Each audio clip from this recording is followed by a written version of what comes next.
This is William and Lonsdale, a podcast about the legal ecosystem and the fascinating people and stories that make it tick. This week, your host Michael Green speaks with Peter Ward OAM, one of Victoria's leading criminal law practitioners for over 40 years.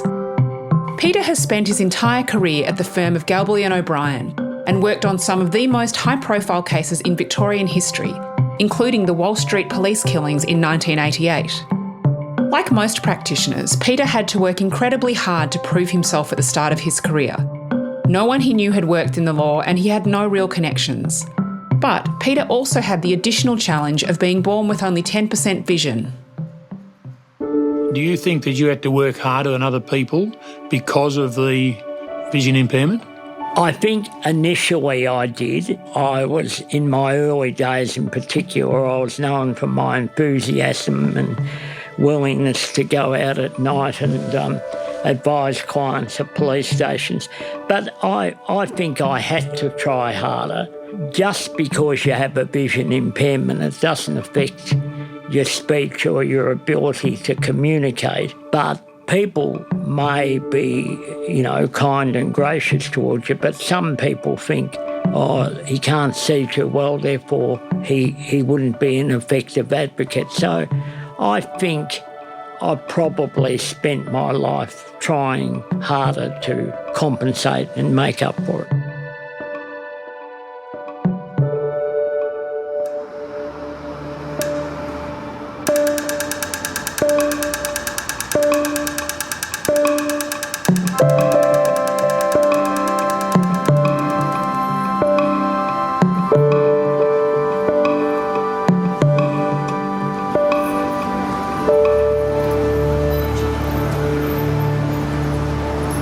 I'd like to welcome this morning as our guest on Lives in the Law, Peter Ward. Peter has been a long-time criminal law solicitor in Victoria at the very well-known firm of Galbally O'Bryan. Peter, good morning and thank you for coming along to talk to us. A pleasure, Michael. Peter, take us back to the start, your childhood.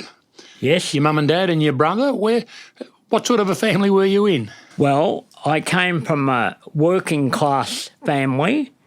We lived in the poorer part of Hawthorn in Glenferrie, and my dad worked in a grocer's shop in the shop opposite our home. My mum was a part-time secretary but devoted her lives, and I have one brother who I tried to emulate, but very difficult to do so. Difficult to do so because of his intellectual ability? Yes, he topped every class at St John's, at Marsden and university, and he in a way was responsible for me trying to achieve something. The other factor, apart from a loving family, including your brother, that helped you achieve something or may have helped you achieve something, might be the fact that you were born with only 10% vision. Yes, I was for the first 5 years, and in those days, Michael, relatives used to live near each other. I guess for the first 5 years of my life, I was surrounded by family in Glenferrie, and I can't remember going anywhere except maybe the odd trip into the city. So my life was very happy, very closeted. And the eyesight factor really didn't kick in because I was with people I knew. What about at school? You went to a local primary school in Glenferrie Road there, St John's. Yes. Having 10% vision, one, it must have affected your school, but two, I wonder about not going to a school for the vision impaired.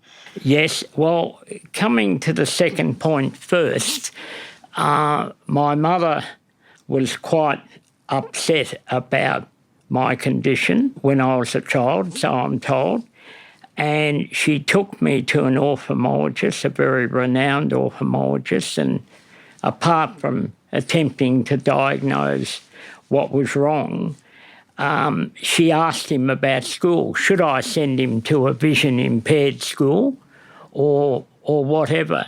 He said, send him to a normal school, and metaphorically, if he falls over, then pursue other options. Fortunately for me, she took the advice and I went to a normal school. Coming to your second point, it was a challenge having poor vision. I emphasised that I was treated extremely well by teachers and fellow classmates.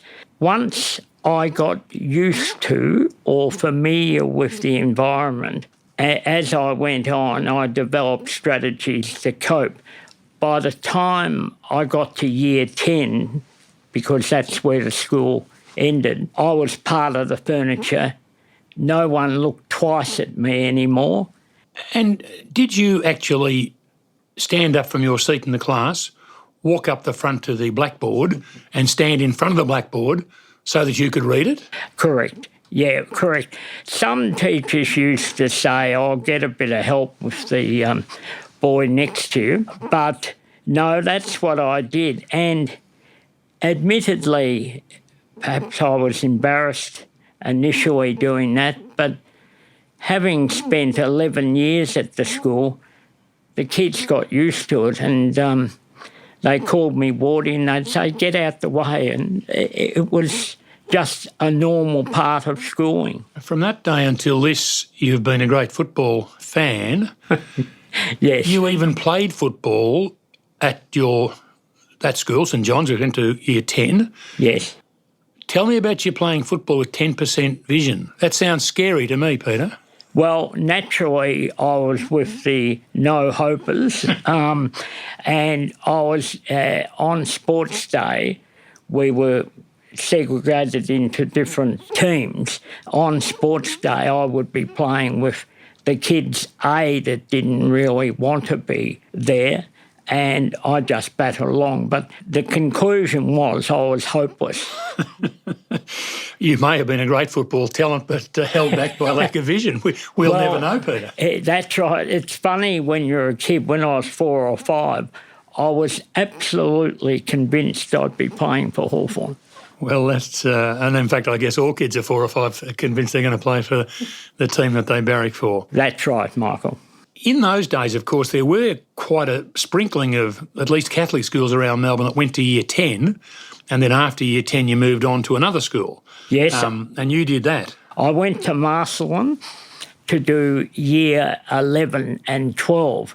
Didn't enjoy Marcelin, bearing in mind that's over 50 years ago, so it's a different kettle of fish today. But I had to adjust to people I didn't know, new classmates, and whereas when I was at St John's, everyone knew me and accepted me for what I was, at Marcelin, it took me a while.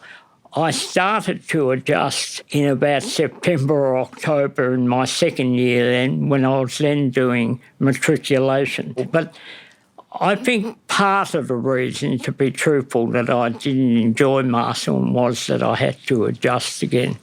You go on to do law at Monash. Yes. No family connection to law, no particular reason why, and yet you say from about year 8, when you would have been 13 or 14, you wanted to be a lawyer. Well, that's right. In year 8, it was a funny experience. I remember we had to write down at school what we wanted to be, and I spelt lawyer incorrectly, and the teacher looked at me and said, I think you're going to have a few problems intellectually. But I used to walk past the old Hawthorn Court and Police Station on my way to school, and I used to see the people congregating around, and I thought, gee, I'd love to be a part of that. After year 9, I didn't think my results would get me into law, and I put it out of my mind. And turning now to year 12, if you're a humanities person, I hated the science subjects, there was really only a choice of arts or law. And I think I got into law on the 5th preference. I must have been about the last person admitted, and I was pleased to do law, but by that stage I'd set my mind on becoming a teacher. So I thought I'd do the preliminary degree, which was a Bachelor of Jurisprudence, and then move on to do a Bachelor of Education. A priest in our local parish community got me a week's work experience at a Catholic secondary school. I did that and hated it. I thought, how could anyone want to be in that environment? And from that day onwards, I turned my attention to the law. Peter, you say that so much of law is reading from a textbook rather than looking at a board, which made it easier for you than school. Absolutely, and indeed, year 11 and 12, going back to my Marsden days, the board was rarely used, so it was easier because I'd learned how to, if I couldn't see what was written on the board, I used to dive into the textbooks and follow what was happening from the textbook. You're right. Law, although there was piles of reading, I am able to read. It looks very awkward and very close to the page, but funnily enough, I'm a relatively quick reader. Would it be right to assume that because of your vision impairment and having to read the books yourself, it may have sharpened up your analytical skills? I think so. On that point, I quickly learned, although people treated me very well, there was no such things as aids in those days. I quickly learned that you've got to do it yourself. Whilst people were kind and gracious and offered to help, I quickly learned that to overcome that sort of problem, you have to knuckle down and do it yourself. Did you need to do things in any different way because of the vision impairment? Yes. I had to make a number of adjustments. Two, for example, were that memory was a very important tool, and it was just instinct because of the vision. And secondly, you adopt strategies. For example, one of the minor strategies, but it would exemplify a point, I'd say go to the Frankston court to meet a client I'd seen only once, and I wouldn't recognise at a distance. And to save embarrassment, I would stand in a prominent place but with my head deliberately looking elsewhere. So they would come up to me, whereas if I was focused on the door, for example, I wouldn't see the person, and the client would say, oh, he can't even see us. So I developed some strategies to compensate. I must say I was always a bit embarrassed about my vision, which my friends tell me off for, but I was always conscious of it, and I developed different strategies to compensate. At this time you came in contact with other vision impaired people for the first time? Yes. Through the Royal Victorian Institute for the Blind. That's so. I later served on the board of RVIB for 20 years, but I came into contact because I wanted to do work during the school not so much school, but the uni holidays. And I knew that to get a job, I had to go through quite a lot of paces. I had to declare my vision. I knew people would be sceptical. So someone said, well, the RVIB have a factory. So I rang up, said I was vision impaired, and I worked weighing nails in this factory for vision impaired and blind people at the RVIB. And I learned so much at that factory that it was unbelievable. Working at that factory with vision impaired people, did you see a difference between most of those people and yourself? Yes. I wasn't better than them, nor was I more intelligent than a number of them. I think I went in with a preconceived notion that they would be non-educated and struggling, perhaps intellectually or When I got there, I remember the guy next to me, and he was totally blind, doing some factory work, and he started discussing politics, unions, world affairs, and I quickly discovered that there were a lot of people there at the time who were in the factory because opportunities didn't pass their way.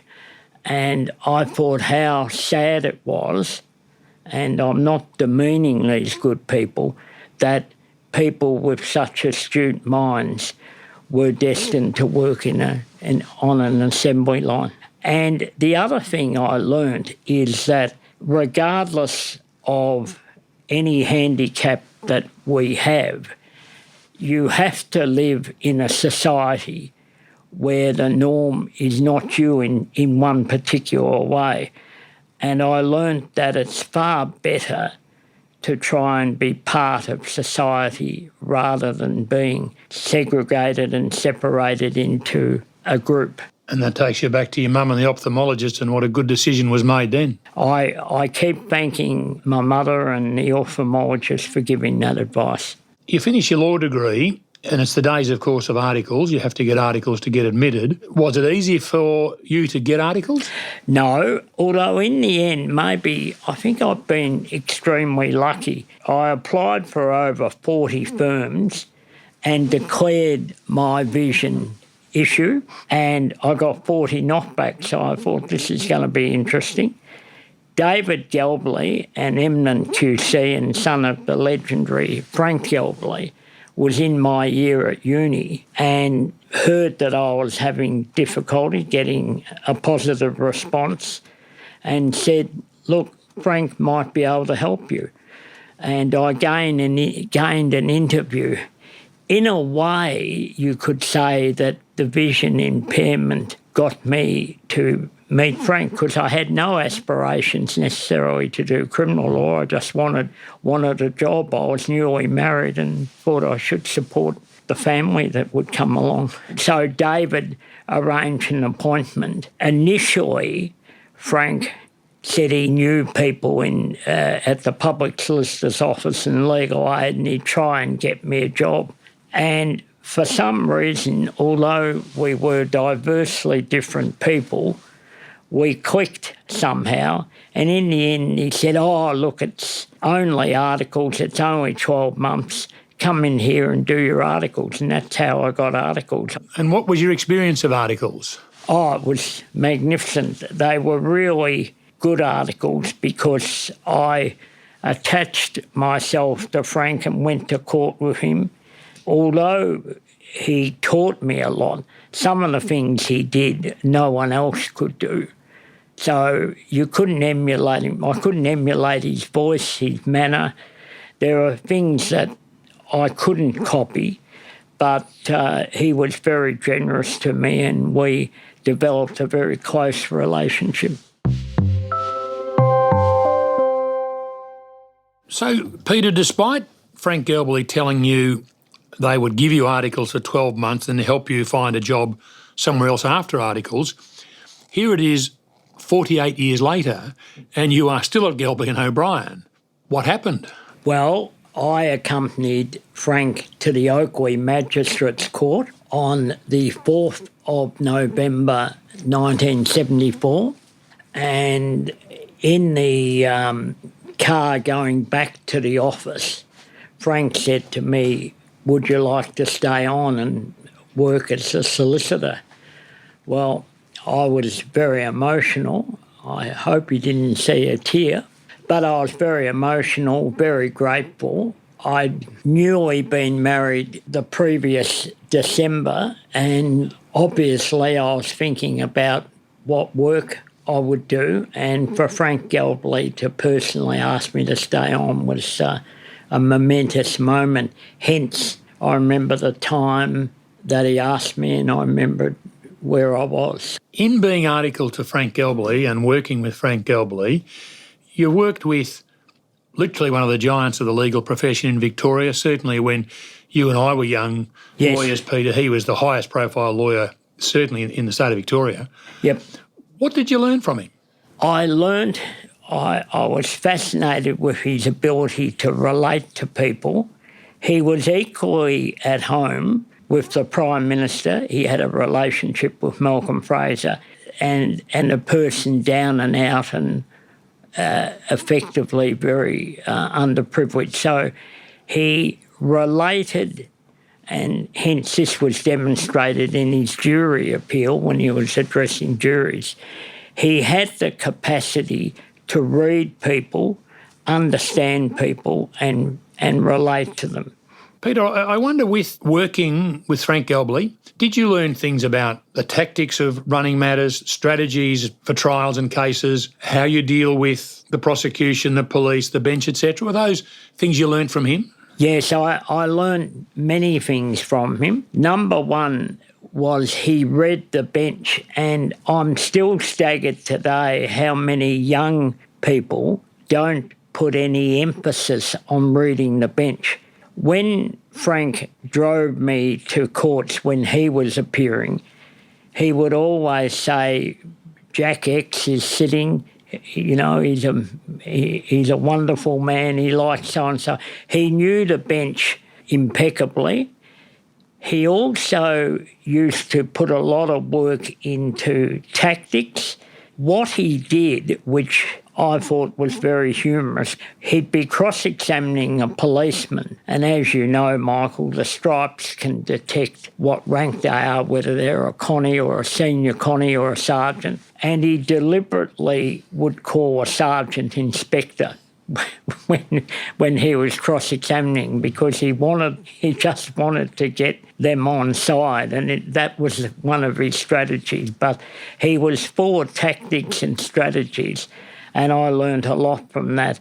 Although he was number one in terms of advocacy, I would say, in Australia, but definitely Victoria, he always treated police with respect. A lot of police were a bit coy or nervous in front of him, but he always put them at ease and treated police with enormous respect. And that was deliberately tactical to get the best possible result for his client? I would say that it was part of his personality, but he definitely used his brain power to know that if you don't treat people with respect, you won't get much in return.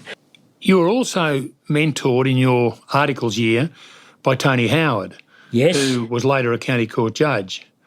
And the husband of the governor of our state, who I saw the other day. Initially, I thought, he's always picking up mistakes that I make. But I soon learned it was his device to teach me. Tony taught me to be thorough. I think before I met Tony, I was a little bit slapdash in some things I did and say to myself, that'll be okay. But Tony taught me to be prepared, taught me how to deal with the Crown, and he really is a wonderful human being, and I owe a lot to Tony Howard.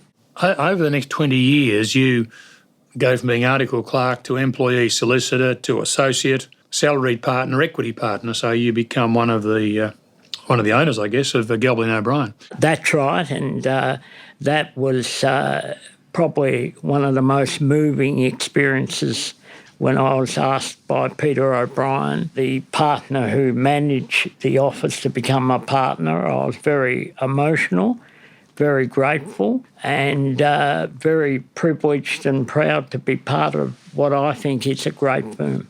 I'm assuming here, from my own experience, Peter, that you weren't consciously trying to climb the ladder. You were working hard each day at doing the best job you could for your client and for the firm, and these promotions came about. Well, I was the first non-family member to be given equity partnership, so I didn't think it was attainable. I just loved my work intently, and I used to just throw myself into it. I never really thought of promotions because I didn't think they were there. I thought I might get to be an associate if I kept there, but I had no idea that I would be given the honour and the privilege of being a partner.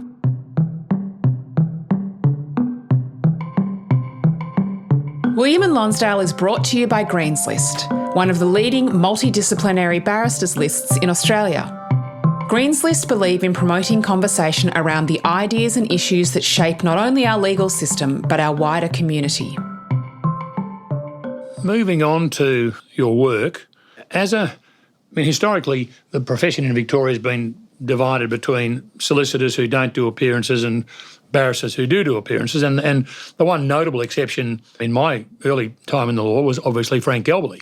Did you do many appearances yourself, and to what level in the court system? I was junior to Mr. Frank Galbally in a couple of trials, especially the Crope trial, which was an amazing experience. In the early days, I did a number of pleas and appeals in the county court, but basically my true love was the magistrates' court. I would be appearing nearly every day of the week. And doing pleas and contests and yes, whatever came along. That's right. Just getting to know the system, and I was at home in the magistrates' court. Were you effectively a barrister within the firm? I mean, did other firm members brief you to do their appearances in the magistrates' court? No. Or did you only do your own matters? No, I did my own matters, and the structure of the firm would be that solicitors would do their own appearances and brief counsel.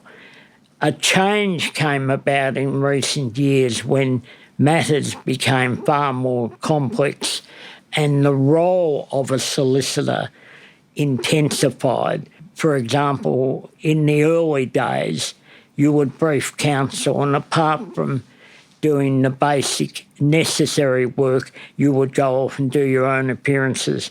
But the amount of preparation, and the solicitor plays a lot bigger role in briefing counsel. So although today our solicitors do appearances, there's far more emphasis on briefing counsel. I was aware myself of the magistrates' court becoming far more complex as the years went by. Yes. It seemed to me back when you and I started that the magistrates' court was a bit rough and ready in the justice, but they got it right in 9 cases out of 10 or 99 out of 100. Is it a change for the better, the extra complexity within all of these matters, criminal matters that come before the magistrates' court? Well, I think it's 6 of one, half a dozen another. I think some of the complexity now is unnecessary, but others is. We must remember that the jurisdiction of the magistrates' court has increased incredibly. When I started, take a common burglary or theft, the limit was $500. In other words, if a person did a burglary and stole something worth $600 in the early days, you had to go to trial in the county court. Now the limit is $100,000. So the jurisdiction in the magistrates' court has just magnified.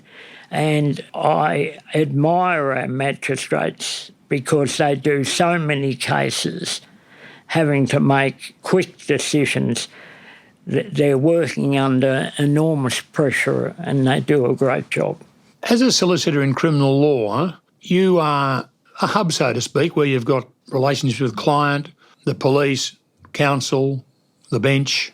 Can you sketch out for us the role of a solicitor now in, you touched on the fact it is more complex and therefore maybe less chance to do appearances. Can you sketch it out for us a bit, what role a solicitor plays now? Well, the solicitor normally, there are exceptions, has first contact with the client. And often you're advising a client how to deal with the police, advice on interviews. The solicitor's got to get the confidence of the client, and a relationship of trust and respect then builds up.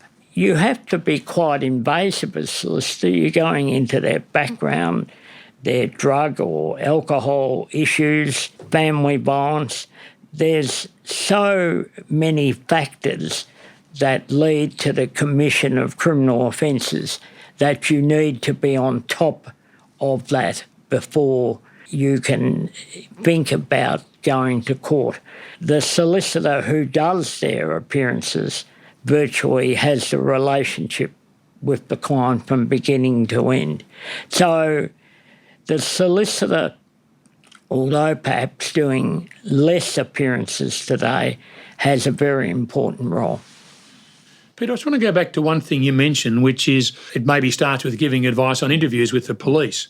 When I started in the law, the basic position was you told your client to say no comment. Is that still the case? I think in the majority of cases it is. However, if you're satisfied that your client is articulate and will not cave under pressure, sometimes articulating what occurred can be advantageous. You're absolutely right. The majority of times, especially when you don't have a lot of time to interview the client before interview, is to say no comment. But I don't think it should be a hard and fast rule. Tell them to say nothing. I think sometimes it can be very advantageous to talk. What about dealing with the police as a solicitor? Are they always the opposition? Is there an adversarial relationship with the police, or is there a cooperative relationship as well? I think there's a cooperative relationship, and if I may share a short story, it's changed a lot. Initially, the local sergeant would prosecute at the magistrate's court. One day I went to court in the early days before a prosecutions division was established, and the fellow had a face that was scarred and bruised, and I said, "Oh, what happened to you?" He said, "Your bloody client last night punched me." So that sort of hampered appropriate negotiations. Now they have a separate prosecutions division, and I would say in the main it takes two to tango, but I would say the relationship between solicitors, barristers and the prosecution division in negotiation is highly professional. And as long as you respect each other's view, then I think it works fine. But I think the detachment from the early days where the local sergeant who spent the night with your client possibly swearing and abusing him, the prosecution division don't have any contact with the client, so they can more objectively analyse what's appropriate. I'd like to move on to some of the cases you've done which gathered a lot of publicity in their time. And the one that immediately comes to mind, of course, was the murder of two police officers in Walsh Street, South Yarra in 1988, officers Stephen Tynan and Damien Eyre. You acted for one of the accused, Peter McAvoy. Can you tell us about the case? Yes. The strategy you employed and the outcome of it? Well, first of all, before I say a few things, I'd like to say it was a complete tragedy. Anyone dealing with that case would have enormous sympathy to the families of the victims. I remember before I got the case, I was at Paran and I went in and offered condolences. And this came about as part of what happened. The police were very, in general, justifiably very angry and very emotional, and I went into the police station to offer condolences. And then I got a call from one of the suspects, Peter McAvoy. Now, Walsh Street, apart from the tragedy, had a significant impact on future police investigations. The problem the police had in Walsh Street, and it's highly understandable, is that those investigating were very angry, wanted revenge. I don't mean physical revenge, but just were hell-bent on prosecuting and making judgment calls on the suspects. Since Walsh Street, that impacted on police at a higher level. And the police these days, in general sense, are far more objective, far more professional, far more prepared in their casework than they were at Walsh Street. Because, as you can imagine, Michael, the Walsh Street killings had an enormous impact on the normal police officer, and so that was clearly understood.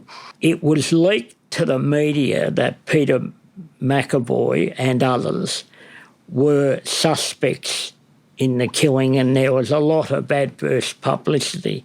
I thought that that would be very harmful to the prospects of a fair trial. So we gave a press conference at the Sandringham Yacht Club with Peter McAvoy present, and the tenor of the conference went this way. We said, look, it's been said that Peter McAvoy is a suspect. He proclaimed his innocence. If they say he's a suspect and that he's done this horrific crime, bring it on and charge him. And I think that strategy was the cause of an early arrest, because on the one hand they were saying these four fellows had done it, yet they hadn't charged them. What our strategy was to bring it on, get them charged. And when I took Peter into the police station for an interview, the atmosphere was horrific because justifiably the police were very angry. It took a lot of strategy to brief appropriate counsel. The QC was the late Robert Vernon, who was a great orator and a great facts man. The junior was now Casey, Patrick Tean, who was a wizard with the law. A fair trial was conducted and they were acquitted. Now, Peter, we get to the very heart of the matter here, and this one is a very personal question that's got me concerned. You connived in Richmond losing the 1982 VFL Premiership. I want you to explain to me who Helen D'Amico was, what part did she play in losing that premiership for the Tigers, and how did you help her? Well, the Helen D'Amico story started on the Friday afternoon. I had a phone call. Sorry, Peter, this is the Friday afternoon before the grand final. Before the grand final. The day before, yep. Yep.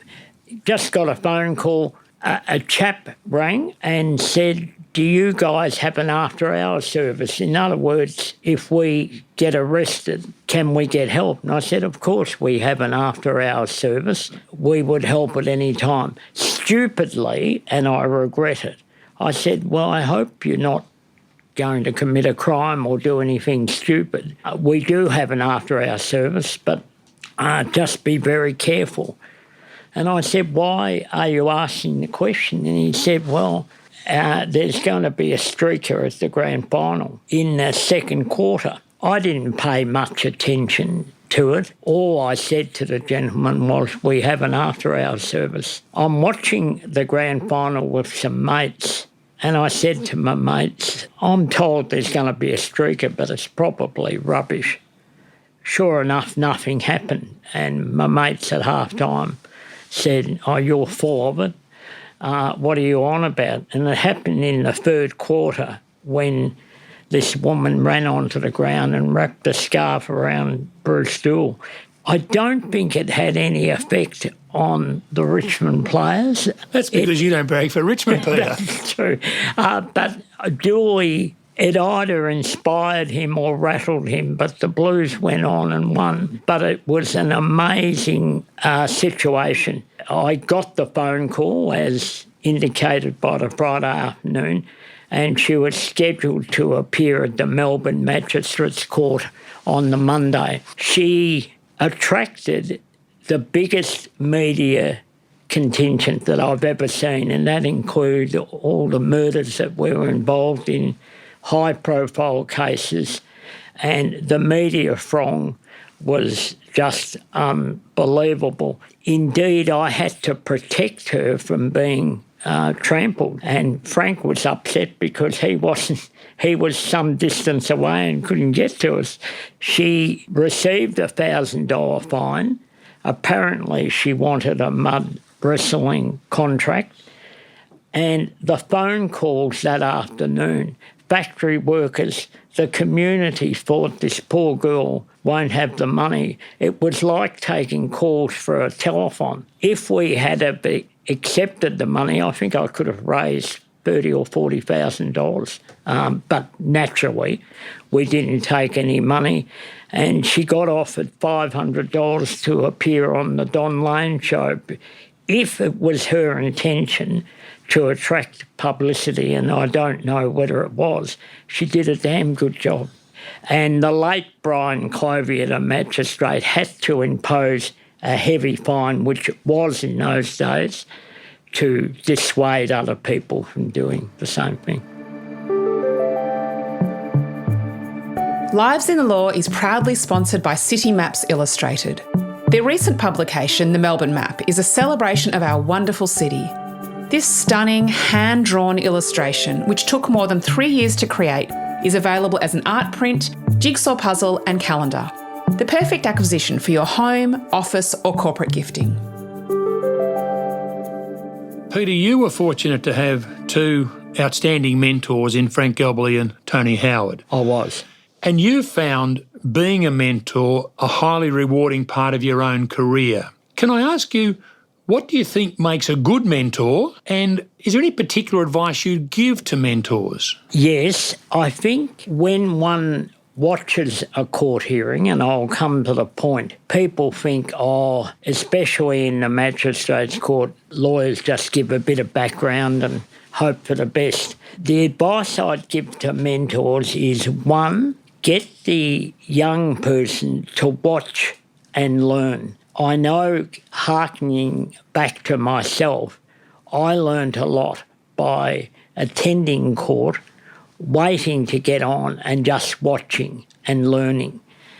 Secondly, I would advise mentors to tell the young person that they need to respect police and the magistrates, learn the habits of the bench, and learn as much as you can about the personality and propensity of the tribunal, whether it be a magistrate, a county court judge, etc.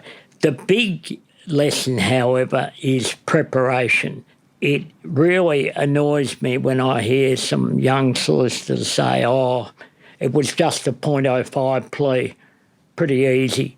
Every case and dealing with clients, they deserve the best attention, and preparation is the key. So they're the three factors that I would, if asked, to pass on to prospective mentors.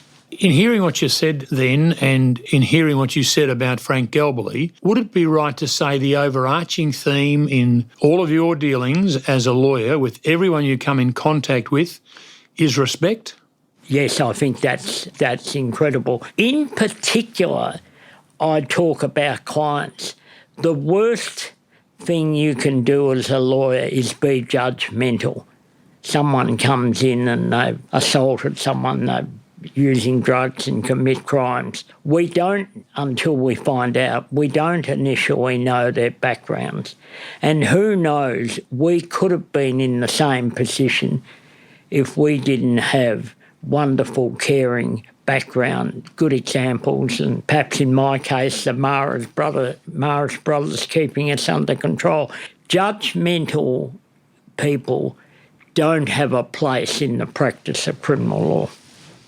It surely must be very hard to remain non-judgmental when confronted with some horrific circumstances. Well, that's true, but remember that especially in a not guilty plea, you're following your instructions. And some people say, who would believe that story? Well, who are we to play God and go beneath their instructions? What if we're wrong? What if a client came in with a horrific case and I thought to myself, oh, that's dreadful, that's terrible. And I made a judgment and said, oh, he's guilty. And it turned out that he wasn't guilty. You are bound to follow your instructions. And if you don't, you're not playing your role. In fact, it's gravely wrong to be judgmental in those circumstances. So your duty is to follow instructions and not be judgmental. Peter, in December of 2021, you were given a farewell from the Melbourne Magistrates Court. To my knowledge, not a common occurrence.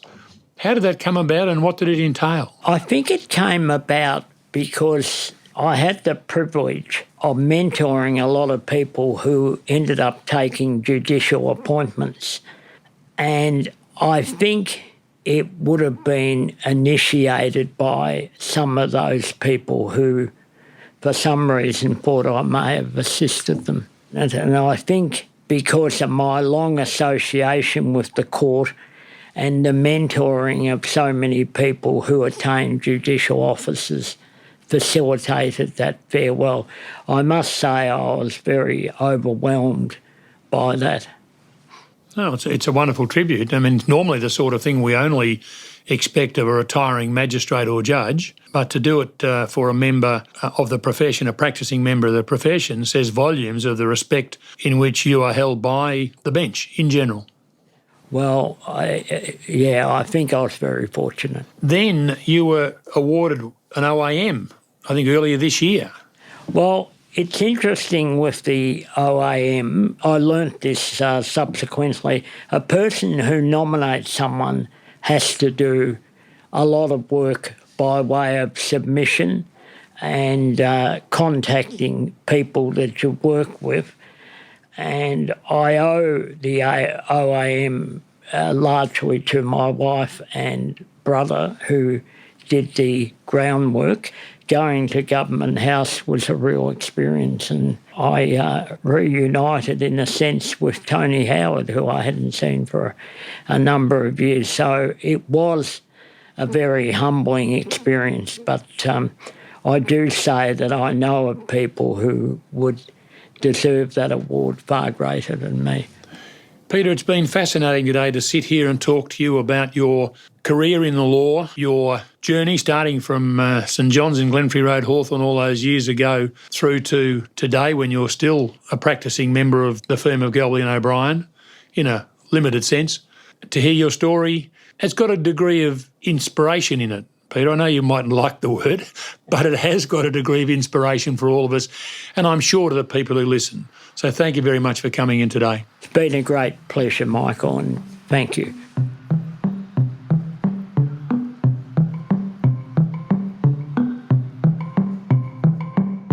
Show notes from today's episode can be found at greenslist.com.au/podcast. There you'll find links to things we've talked about in this episode, a transcript of the show, and some wonderful photos of our guests. If you're enjoying Lives in the Law, please tell your networks, subscribe, rate and review the show. Your host is former lawyer and Greens List clerk Michael Green. Our show is produced and edited by me, Catherine Green, mixed and mastered by Windmill Audio, and recorded by Alex McFarlane, who also wrote and performed all the music for the series. We're coming to you from the iconic Owen Dixon Chambers on the corner of William and Lonsdale Streets in our beautiful city of Melbourne. We acknowledge the Wurundjeri people of the Kulin Nation as the traditional custodians of this land and pay our respect to their elders past and present. There is no doubt that conversations about justice have been taking place on this land for thousands of years, and we are privileged to continue that discussion here today.